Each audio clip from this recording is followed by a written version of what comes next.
ये आकाशवाणी रायपुर है। छत्तीसगढ़ी समाचार बुलेटिन के संग संगीता यादव के जय जोहार। अब सुनाओ आज के प्रमुख समाचार। राजनांदगांव जिला में आकाशीय बिजली गिरे ले 8 जन के मौत। स्वास्थ्य मंत्री हा आज बिलासपुर में सिम्स के दिन डॉक्टर के सहारे और MS डॉक्टर S के नायक ला काम में लापरवाही करे बर निलंबित कर दे हे। और कबीरधाम जिला के गांव लोहारीडीह में 5 दिन हुए घटना के दंडाधिकारी जांच शुरू। अब समाचार विस्तार ले। राजनांदगांव और जांजगीर चांपा जिला में आकाशीय बिजली गिरे के अलग अलग घटना मन में 10 लोगन के मौत हो गए है। राजनांदगांव जिला में आकाशीय बिजली गिरे ले 8 लोगन के मौत हो गए है। खबर के मुताबिक जिला के सोमनी थाना क्षेत्र के गांव जोरातरई आज मंझनिया तिमाही परीक्षा दे के छात्र मुड़ीपार स्कूल ले जोरातरई और मनगट्टा बर निकले रहीन। तभे तेज वर्षा के दौरान ए लइका मन सड़क तीर पेड़ के नीचे बने टीन के शेड में खड़े हो गिन, जिहां पहली ले क्रेशर में काम करैया 4 युवक मन खड़े रहीन।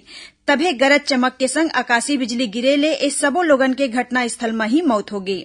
एमा 4 झिन स्कूली लइका और 4 झिन पुरुष शामिल है। उहे 1 झिन युवक घायल होए है।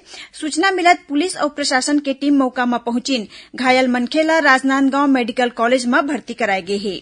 मुख्यमंत्री विष्णुदेव साय और विधानसभा अध्यक्ष डॉक्टर रमन सिंह मृतक मन के परिजन के प्रति गहरा शोक जताए है। मुख्यमंत्री मृतक मन के परिजन मन ला 4-4 लाख रुपया के सहायता राशि दे के निर्देश दे है। उन्हें जांजगीर चांपा जिला के सुकली गांव में काली आकाशीय बिजली के चपेट में आए ले 1 झिन युवक के मौत हो गए है। उहे 8 लोगन हा झुलस गए है। गांव में पिकनिक मनाए के दौरान एक घटना हुई। खबर के मुताबिक पानी ले बचे बर 15 ले 20 युवक पेड़ तरी खड़े रहीन। ए दौरान आकाशीय बिजली के चपेट में आके 9 लोगन झुलस गए। सबो घायल ला जिला अस्पताल में भर्ती कराए गिस। उहे इलाज के दौरान 1 झिन युवक के मौत हो गई। उहे 8 युवक के इलाज चलत है। इह जिला के पचेड़ा गांव में आकाशीय बिजली के चपेट में आए ले 1 झिन माई लोगन के मौत हो गई। बताए जात है कि ए माई लोगन खेत में काम करत रहिस। ए दौरान आकाशीय बिजली गिरे ले उखर मौत हो गए है। स्वास्थ्य मंत्री श्याम बिहारी जायसवाल आज बिलासपुर में सिम्स के डीन डॉक्टर के सहारे और MS डॉक्टर S के नायक ला काम में लापरवाही करे बर निलंबित कर दे है। स्वास्थ्य मंत्री अधिशासी समिति के बैठका में मरीज मन ला होवत परेशानी और सिम्स प्रबंधन के कार्यशैली ला लेके नाराजगी जताइन।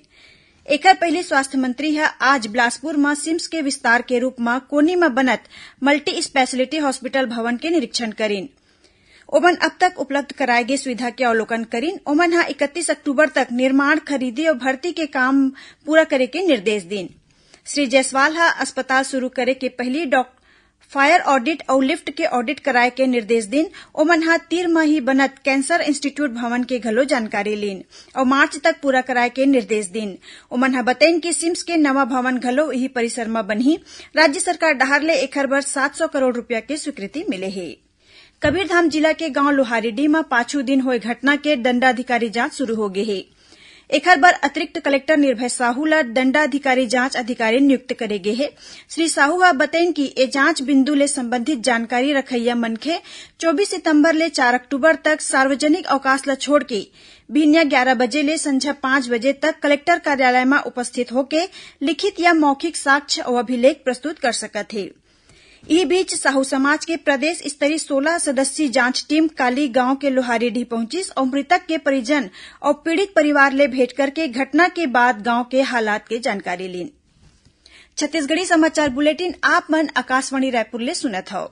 छत्तीसगढ़ के खबर ले है आपके वास्ता और खबर के विश्वसनीयता ले है हमार वास्ता।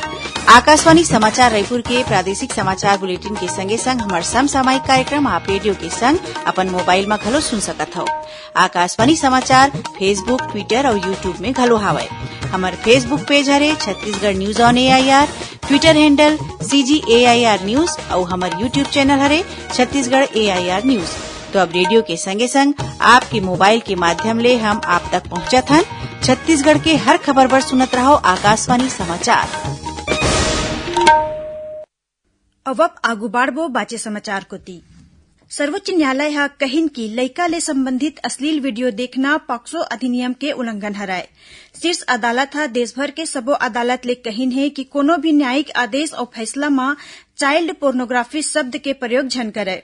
सर्वोच्च न्यायालय आज ये निर्देश मद्रास उच्च न्यायालय के एक ठिन फैसला ला रद्द करत दिन। ए फैसला में कहे गे रहिस कि लइका ले जुड़े अश्लील वीडियो ला देखना पॉक्सो अधिनियम के दायरा में नहीं आही। न्यायमूर्ति जेबी पारदीवाला के फैसला में सुझाव दे गे हे कि चाइल्ड पोर्नोग्राफी के जगह में न्यायालय बाल यौन शोषण और दुर्व्यवहार सामग्री CSEAM शब्द के प्रयोग करे। सर्वोच्च न्यायालय है यह कहिन कि संसद ला वैकल्पिक शब्द ऊपर गंभीरता ले विचार करना चाहिए। केंद्र सरकार पॉक्सो अधिनियम में संशोधन बर अध्यादेश ला सकथे। मुख्य सचिव अमिताभ जैन के अध्यक्षता में राज्य सपोर्ट मिशन के संपूर्णता अभियान के प्रगति के समीक्षा बैठक मंत्रालय में आयोजित करेगिस। बैठका में नीति आयोग के महानिदेशक निधि छिब्बर घलो शामिल होइन। बैठका में मुख्य सचिव ह बतेन कि संपूर्णता अभियान और स्टेट सपोर्ट मिशन ला लागू करे में राज्य सरकार सफल रहीन। ओमन ह अधिकारी मन ले कहिन कि आने माध्यम ले लोगन ला जागरूक करे। ए दौरान आकांक्षी जिला के कलेक्टर मन ह संपूर्णता अभियान के जानकारी बैठका में उपस्थित अधिकारी मन ला दिन। बैठका में कुछ विभाग के अधिकारी मन ह बतेन कि डिजिटल प्लेटफॉर्म के उपयोग करके ओमन ह सेवा के पहुंच ला बढ़िया बनाए हैं। उहे कुछ एक मन ह समुदाय आधारित पहल के जानकारी दिन। नीति आयोग के महानिदेशक निधि छिब्बर ह अधिकारी मन ले कहिन कि संपूर्णता अभियान के उद्देश्य सरकारी योजना मन के लाभ समाज के आखिरी मनखे तक पहुंचाना है। ओमन ह स्टेट सपोर्ट मिशन में राज्य ला मॉनिटरिंग एंड इवेल्युएशन यूनिट ले हर संभव सहायता देबर आश्वस्त करेन। अब पेश है मौसम के हाल। एक दिन ऊपरी हवा के चक्री चक्रवाती घेरा मध्य बंगाल के खाड़ी के ऊपर बने हुए है। एकर प्रभाव ले एक दिन निम्न दाब के क्षेत्र पश्चिम मध्य बंगाल के खाड़ी और उखर तीर तखार में बने के संभावना है। एकर असर ले प्रदेश में काली कतकुन जगह मन में हल्का ले मध्यम वर्षा होय और गरज चमक के संग छींटा पड़े के संभावना है। उहे एक दो जगह मन में गरज चमक के संग भारी वर्षा होय और गाज गिरे के चेतावनी दे है। प्रदेश में भारी वर्षा के क्षेत्र मुख्यतः बस्तर संभाग होही। आखिर में प्रमुख समाचार एक घाव फेर। राजनांदगांव जिला में आकाशीय बिजली गिरे के घटना में 8 जन के मौत होगी। स्वास्थ्य मंत्री आज बिलासपुर में सिम्स के डीन डॉक्टर के सहारे और MS डॉक्टर S के नायक ला काम में लापरवाही करे बर निलंबित कर दे है। और कबीरधाम जिला के गांव लोहारीडीह में 5 दिन होए घटना के दंडाधिकारी जांच शुरू। एकरे संग छत्तीसगढ़ी समाचार बुलेटिन इहे सिरावत है। जय जोहार।